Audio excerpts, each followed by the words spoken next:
Hello, my name is Jody Gordon Lucas of QueenieKnits.com and welcome to the 2016 Knit Along Pretty Darn Fabulous. Before we go any further, I wanted to say thank you to Knit Picks for providing the yarn support for all three of the garments pictured throughout the Knit Along and the pattern. And I also want to thank you, my customer, for purchasing my pattern. I'm an independent designer. You are supporting me directly when you make a purchase, and I really do appreciate that you have invested your money and your time in making my designs. Yes, my name is Queenie, and yes, I have these fun delusions of grandeur, but even I am not going to call a pattern pretty darn fabulous unless I can put my money where my mouth is, and I really think I can with this one.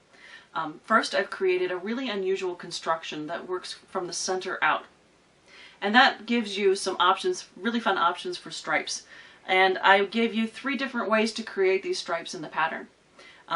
First is to use a long colorway of single yarn. The second is to make stripes, and I give you lots of options for how you can do that. Or the third is to do a stash busting garment and to make a blend your colors together, and that will create a really interesting and striking garment for you.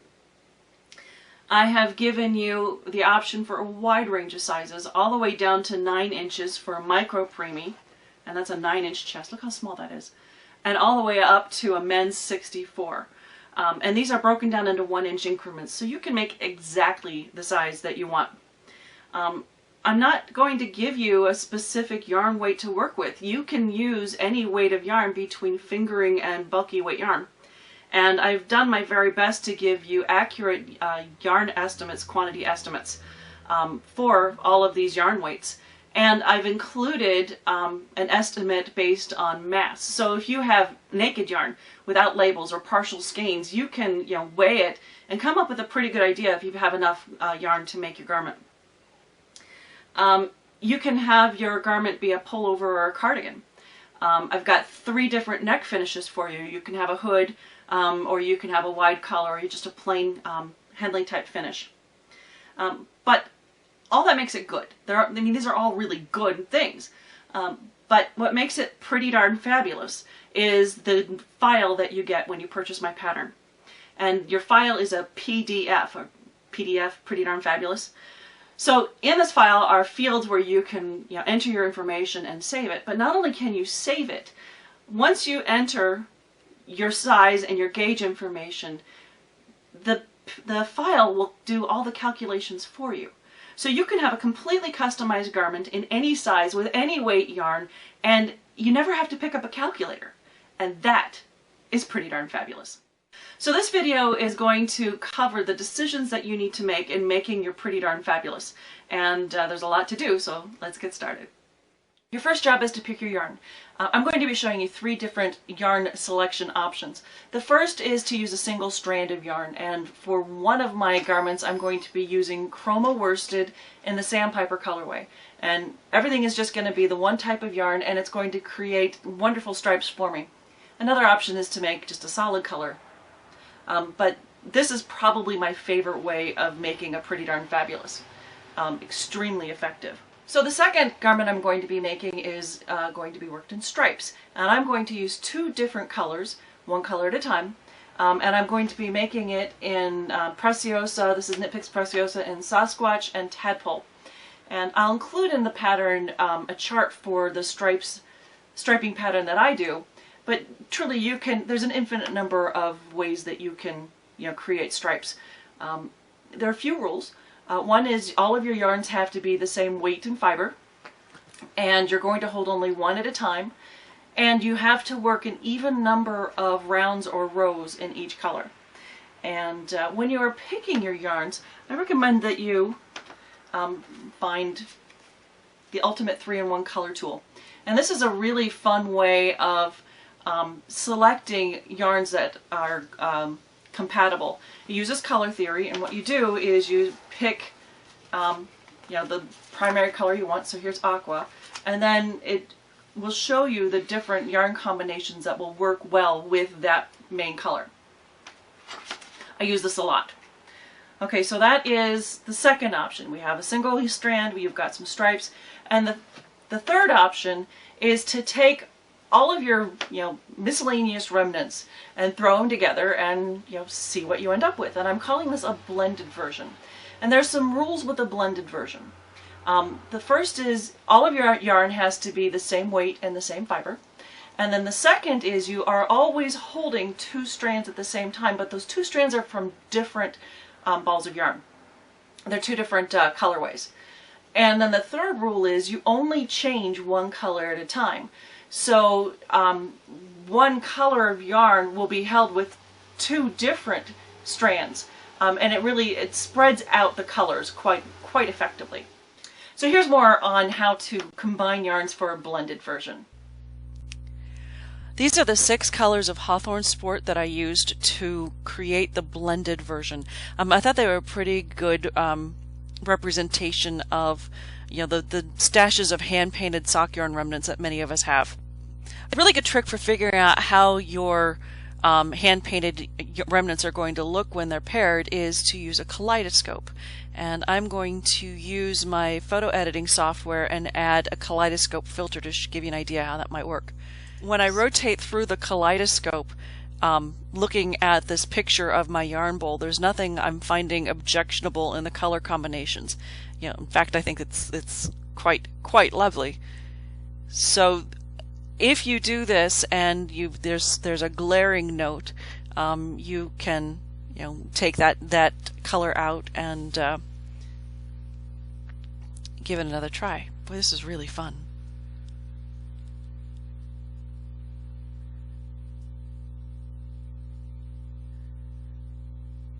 Okay, that's enough of that. This is how the fabric looks once it's worked up, and obviously it doesn't look exactly like what we saw through the kaleidoscope, but I think that the kaleidoscope gave us a pretty good idea of how things would blend, and I'm quite happy with it. One final tip for a blended version: if you really care what order your yarns are going in, it's a good idea to take a picture of your yarns in that order before you begin, because it's very easy to get lost. So next step is to make a gauge swatch. There are some rules for this. You're going to make your gauge swatch in stockinette stitch. You're going to make it at least 3 inches square, and you're not going to measure it until after you have washed it and let it dry. And if you're impatient, you can use a hairdryer set on a cool setting to kind of speed that process up. So once you've done all that, evaluate your fabric. Do you like how it feels? Do you like how it drapes? Is this something that you would be happy wearing? This is something you would do with any project, but I'm going to ask you to do one more thing. And that is to take your gauge swatch and put binder clips or clothespins along, this is the long edge, and hold it up and look through it towards the light, or put it in front of some contrasting fabric. And the reason I'm asking you to do this is the lines of stitching across the chest or bust area are going this way, and gravity will pull on those stitches and open them up, and you really don't want to be able to see whatever you're wearing or not wearing underneath your garment. And a good way to simulate the effect of gravity on the garment is by adding a little bit of weight to that edge. So once you are completely happy with your swatch, this is definitely the fabric that you want to have your garment made of, measure the stitch and the row gauge and compute it in stitches per inch and rows per inch. All right, finally you need to pick what size you're going to make. The sizes are in 1-inch increments, and I have not been adding any ease to the garments that you see in the pattern. I found that the deep slit in the front provides enough ease through the chest, and that the shaping through the hips has provided enough ease there that I've not needed to add any additional ease. Now this is a matter purely of my preference, and if you don't like that, then you can obviously add or subtract inches from your bust measurement as you wish. One final thing: if you have a fraction of an inch on your chest or your bust, so even if it's just 1/4 of an inch, bump it up to the next one. Alright, next up I'm going to show you how to do the worksheet. It's time to customize your pattern. Begin by taking some measurements. You want the bust or chest of the recipient, the length of their arm from armpit to wrist, and from neck to the desired final length. And there's a place in your planning section of your pattern just to record that information. You've taken your measurements and you've worked your gauge swatch. You know your stitches per inch and your rows per inch. You can enter all of your information into the calculations, and it will completely customize your pattern for you. So this is the customization for the green and brown Preciosa version that is pictured in the pattern, and let's go. I used a number 5 needle for my gauge swatch, so that's going to enter there. And you're going to want to have a smaller needle for the edges. You're going to bump down by 0.5 millimeter. So you're not looking at US sizes, you're looking at the metric. And I am going to make the sample a woman's garment, and I want a 36-inch chest. And there are many, many sizes here, so just keep scrolling until you get to what you want. Okay, 36-inch chest. Alright, once you hit Tab or Enter, it's going to trigger the calculations, and it will automatically fill in the standard hip length garment for a 36-inch bust woman. And so this is a hip length. And you get to decide if you want it to be that length or not here. You can increase or decrease the total length. And I am going to make a standard garment, so no change.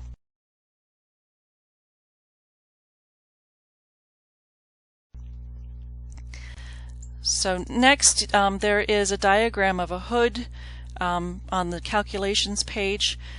So you can use that to help decide which size hood you want to make, or you can take a look at the information given here. I want a woman's hood, so click that. And finally enter your stitches per inch and your rows per inch. And I'm going to have 5.33 stitches per inch and 8 rows per inch. Alright, so except for, let's see, down here for adjusting the sleeves, I am going to not make any changes to the sleeve length. Alright, so at this point everything that is highlighted yellow is complete. Alright, before you go on, you need to confirm that all of the green highlighted fields are positive. You can do that either by just looking at them, or you can read the bottom of the page, and if it says go, then everything is fine. So if one of these is not positive, this is what you'll see. I'm going to just make the sleeve impossibly short. Now I've entered the 8 inches shorter, but until I hit Tab or Enter, it's not going to be considered. So here's what happens when you hit the Tab, and it tells you that this combination is not going to work. And that's because we have a negative green highlighted variable. Alright, so back to no change, and once again we work.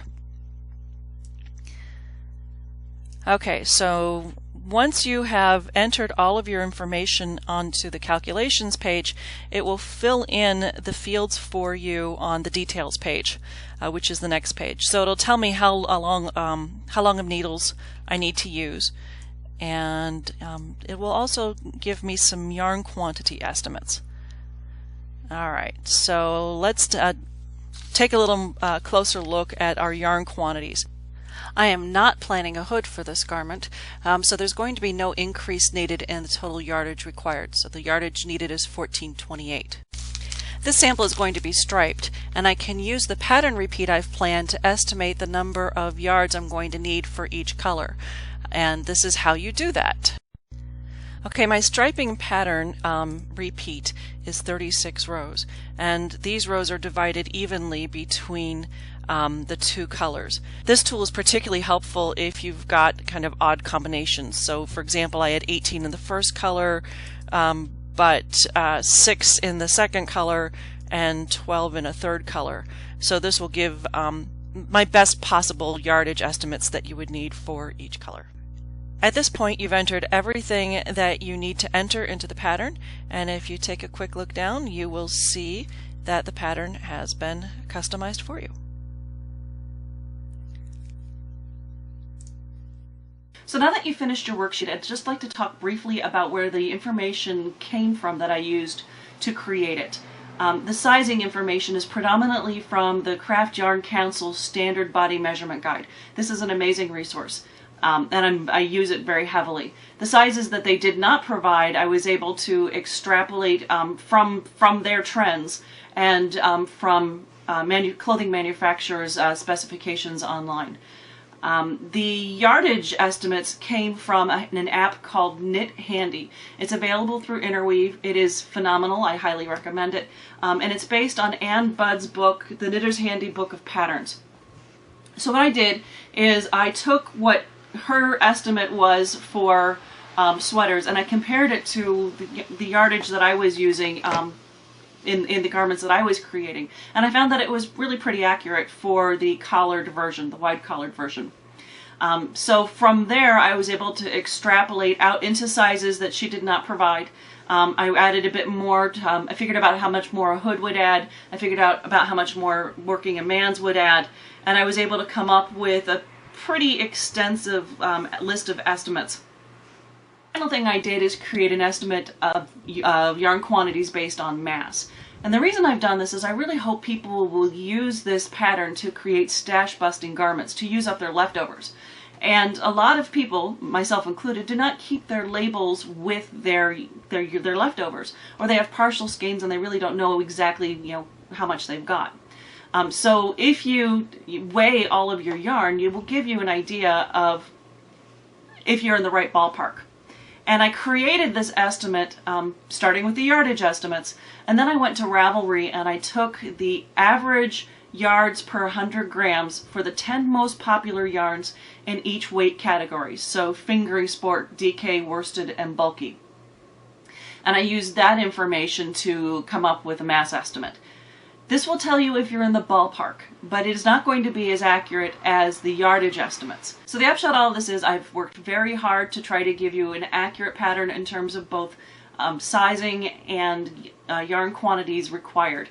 But this is an inexact science. There's a lot of estimating involved, and when in doubt, get the extra skein, because until we actually have people making this, I'm just not going to know how close I got it. Well, that's all I have for the planning process. The next video is going to start right off with casting on for the sweater. If you have never worked Judy's Magic Cast On before, this would be a very, very good time to find your way to Knitty.com, to read the article about Judy's Magic Cast On, and to practice it. You do not want your first experience with Judy's Magic Cast On to be hundreds and hundreds of stitches. But I will be showing you exactly how to do it at the beginning of the next video. So you have plenty to do, lots of decisions to make, and I will have the next video out for you in the next day or so, and we'll be ready to start right off with the cast on. So I would say happy knitting normally, but this time I'll say happy planning. So Ann Budd, she's amazing. Check her out. I doff my tiara. She's a goddess.